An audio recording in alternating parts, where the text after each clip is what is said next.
പാകിസ്ഥാന്റെ എക്കാലത്തെയും വലിയ സ്വപ്നമായ കാശ്മീർ അജണ്ടയ്ക്ക് മേൽ അവസാനത്തെ ആണിയും അടിച്ചു. സാമ്പത്തികമായും സൈനികമായും അവരെ തീറ്റിപ്പോട്ടുന്ന അമേരിക്ക തന്നെ ആ വലിയ സത്യം പറഞ്ഞതോടെ പാകിസ്ഥാൻ ഇനി കാശ്മീരിനെ കുറിച്ച് ചിന്തിക്കുകയേ വേണ്ട എന്ന അവസ്ഥയിലായിരിക്കുകയാണ്. ഇന്ത്യയിലെ അമേരിക്കൻ അംബാസിഡർ സെർജിയോ ഗോർ ആദ്യമായി ശ്രീനഗറിൽ സന്ദർശനം നടത്തിയപ്പോഴാണ് പാകിസ്ഥാനെ നടുക്കിയ ആ പ്രഖ്യാപനം നടത്തിയത്. ജമ്മു കാശ്മീർ ഇന്ത്യയുടെ സുപ്രധാന ഭാഗമാണ് എന്ന് അദ്ദേഹം ലോകത്തിന് മുന്നിൽ അസന്നിഗ്ധമായി വ്യക്തമാക്കി. ആർട്ടിക്കിൾ 370 റദ്ദാക്കിയതിനും പഹൽഗാം ഭീകരാക്രമണത്തിനും ശേഷം ആദ്യമായാണ് ഒരു അമേരിക്കൻ പ്രതിനിധി കാശ്മീരിലെത്തുന്നത്. കാശ്മീർ ഒരു തർക്കപ്രദേശമാണെന്നും അവിടെ മനുഷ്യാവകാശ ലംഘനങ്ങളാണെന്നും വർഷങ്ങളായി ഐക്യരാഷ്ട്രസഭയിൽ പാകിസ്ഥാൻ നിലവിളിക്കുന്ന കാര്യം നമുക്കറിയാം. എന്നാൽ ആ വാദങ്ങളെല്ലാം ചവറ്റുകുട്ടയിലാക്കി കാശ്മീരിലെ സുരക്ഷയിൽ അമേരിക്ക പൂർണ്ണ തൃപ്തി രേഖപ്പെടുത്തിയിരിക്കുകയാണ്.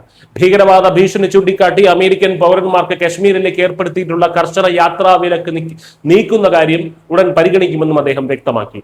പാകിസ്ഥാന്റെ ഏറ്റവും വലിയ യജമാനന്മാരായ അമേരിക്ക തന്നെ കാശ്മീരിനെ ഇന്ത്യയുടെ അവിഭാജ്യ ഘടകമായി അംഗീകരിക്കുമ്പോൾ ഇന്ത്യൻ അധീന കാശ്മീർ എന്ന അവരുടെ വാദങ്ങൾക്കാണ് അന്ത്യമാകുന്നത്. കേന്ദ്ര സർക്കാർ കാശ്മീരിനെ കൂടുതൽ സുരക്ഷിതമാക്കിയെന്ന് അമേരിക്ക സാക്ഷ്യപ്പെടുത്തുമ്പോൾ അത് പാകിസ്ഥാനിലുള്ള ഇന്ത്യ വിരോധികൾക്കും ഇന്ത്യയിലുള്ള പാകിസ്ഥാൻ സ്നേഹികൾക്കും ഒരുപോലെ ഇരുട്ടടിയാകുകയാണ്. ഇന്ത്യയുടെ ചരിത്രപരമായ നയതന്ത്ര വിജയമാകുകയാണത്. ചുരുക്കത്തിൽ സ്വന്തം സ്പോൺസർമാർ തന്നെ തള്ളിപ്പറഞ്ഞതോടെ കാശ്മീർ വിഷയത്തിൽ ഇനി ഒരു അക്ഷരം മിണ്ടാൻ പാകിസ്ഥാൻ അർഹതയില്ലാതായിരിക്കുന്നു.